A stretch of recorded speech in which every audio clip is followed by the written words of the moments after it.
Okay, David here, and I've run out of trains to work on, so I went to a different project here. And what I'm doing is I'm building an oscilloscope from a kit. I probably should have started recording this before I started, but I don't know. I got it on T-Mart. It was like had to be less than 20 bucks, or I wouldn't have bought it because I'm that cheap. But it's interesting. They give you this thing. You get a bag, literally a bag full of parts that you dump out. Well, there's a screen for it.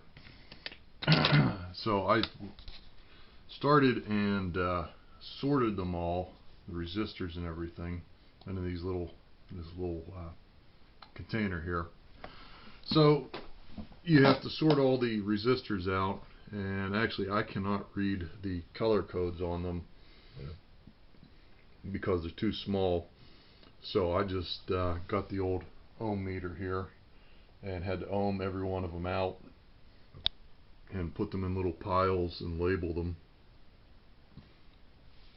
So they give you this little chart here that tells you what to put together. It kind of tells you, starts out with the resistors here and what the values are, put R1, R2, whatever, and then it takes you through these steps here of what to put in. And actually it was kind of helpful because it keeps track of what you're actually doing. And they give you schematics for it, which aren't too bad, and a piece of paper with the layout of the board. What's up here on the top is what's already in the board. In other words, there's surface mount components, and they're already on there. So that's what that is here at the top. So the printing on this board is, well, not too bad, but some of them are impossible to read.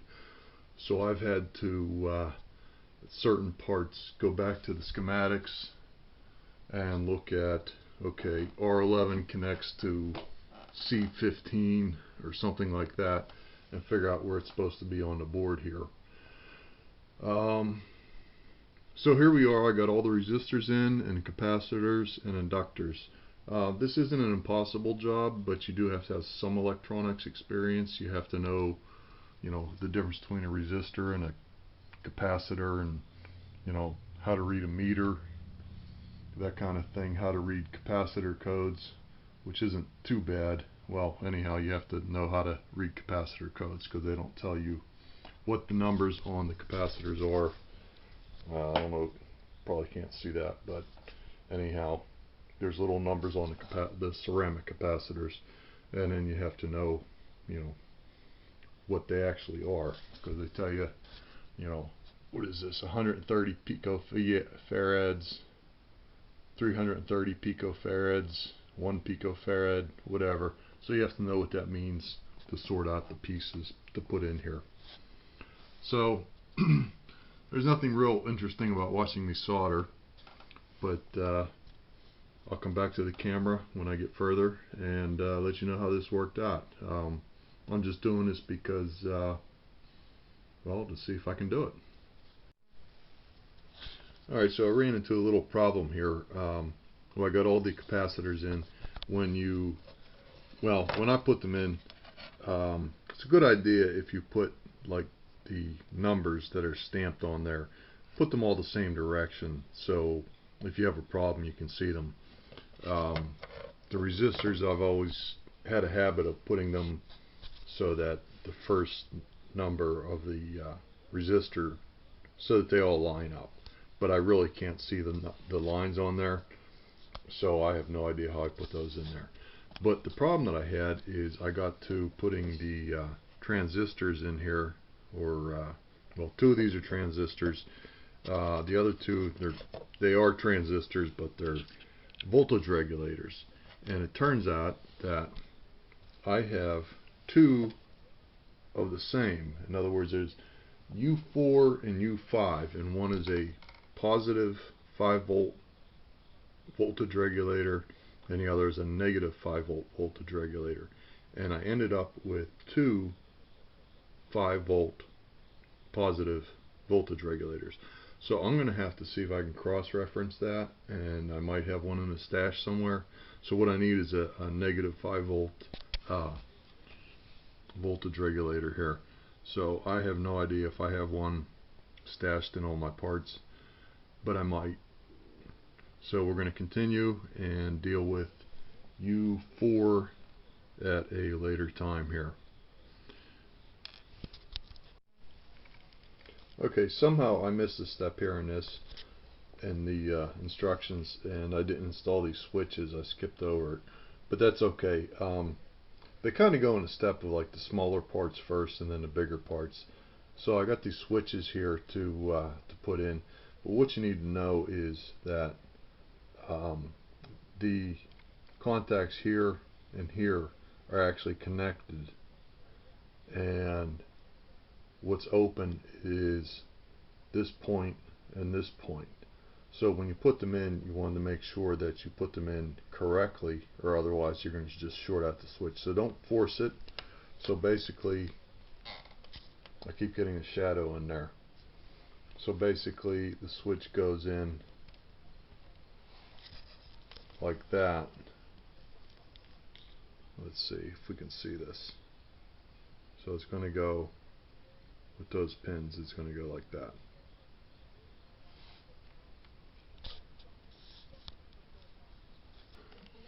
So I'm soldering these switches in here, and what I'm doing is I just solder one pin here,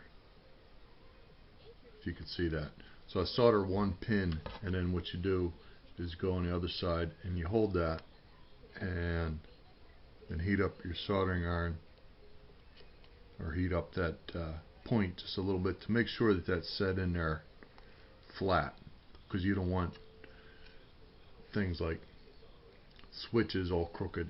And I've done the same thing with like the capacitors here and things. Like I just solder one pin and then you kind of press it into the board and make sure that it's flat on the other side before you solder the other pin. I did that with these guys here, these adjustable capacitors, variable capacitors. So you solder one pin and then you go on the other side and you kind of hold that in and then make sure that it's flat to the surface of the board. So this is a little soldering tip there. So I'm making some progress on this here. I'm down to just a few parts left. What I'm putting in is these switches here, and then another one goes here. And what I find is you got to make sure that the pins on this are straight. I picked this up and realized that at some point in shipping or whatever and handling that these pins got bent. So you want to make sure that they are, you know, lined up. Yeah, my eyes are going crazy here.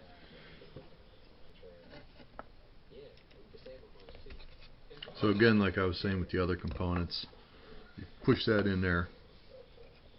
Don't burn yourself.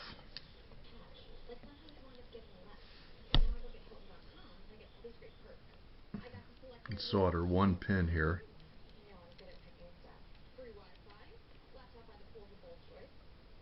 And I created a heck of a solder bridge there. I'll have to fix that. So you solder one pin and then you push that in there to make it flat. Okay, so it's in there and it's flat on the board the way it's supposed to be. So I'll have to fix that solder bridge mess that I made, but then I can go ahead and solder the rest of these. I've been soldering with this soldering iron for about 2 or 3 hours, and after a while the tip of it here kind of gets rounded off, or it's not as sharp, and you do have to actually get a point on that and get that kind of sharp so you can actually solder these small parts with it. So then I can continue with this project here.